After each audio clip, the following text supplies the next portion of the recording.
Moi, par exemple, au quartier, il y avait des frérots. Ils respectent plus les grands du quartier que leur papa. Je connais des gens, par exemple, au quartier, ils manquent de respect à leur papa, mais ils respectent au moins les darons, tu vois.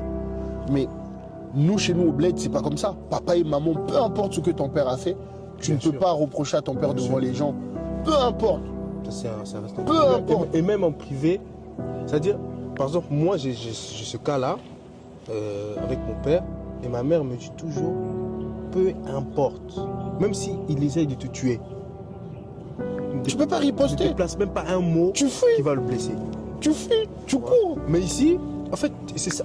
Encore une fois, l'assimilation. Ça, c'est des comportements français.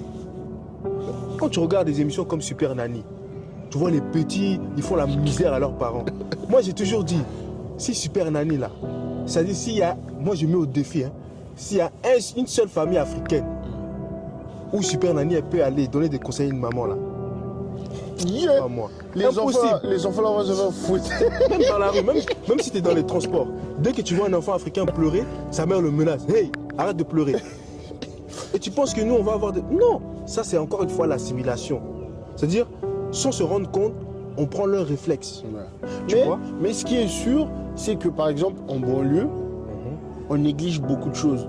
On se dit, ah, eux là-bas, ah, tu vas voir des balles. Ah, Non, mais regarde.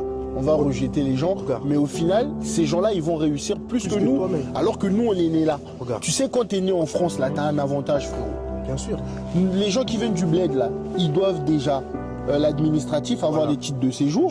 Ils doivent renouveler ça chaque année. Ils doivent déjà trouver un logement. Il doit manger. Voilà, l'argent. Il doit s'habiller. Il doit envoyer au pays. Il doit envoyer au pays. Tu vois, il y a beaucoup Et de après, il y a responsabilités. encore la naturalisation. Voilà. Donc, il doit apprendre encore l'histoire. Et en plus, il doit faire ses études. Ah. Et il doit même pas louper ses études. Alors que toi, t'es né les avec études, tout c'est ça. difficile. Toi, t'as même pas ce stress-là. Toi, tu sais, le titre de séjour, c'est cher. Hein. Ah, mais moi, je l'ai eu quand j'étais petit. Ah, t'avais la carte circulaire. Ah. J'étais petit. Circulaire ou séjour? Non, non, c'était séjour. Ah ouais? Ouais, ouais, c'était séjour. Tu vois, donc, qu'est-ce qu'on peut retenir en conclusion pour dire, est-ce que c'est bien de continuer de s'exposer comme ça, de le faire publiquement, ou est-ce qu'on peut créer genre un réseau où on peut rester focus sur ça et après on se dit toutes les vérités dessus? C'est même pas ça. En vérité, hein, on peut continuer. Ça va continuer. Dire les choses, oui, vous êtes comme ça, faire des reproches. Moi, je suis pas contre la critique. Mais que ce soit constructif. Tu vois, critiquer, c'est bien, mais à un moment donné, il va falloir améliorer le système. Tu vois, moi, je suis plus pour des initiatives où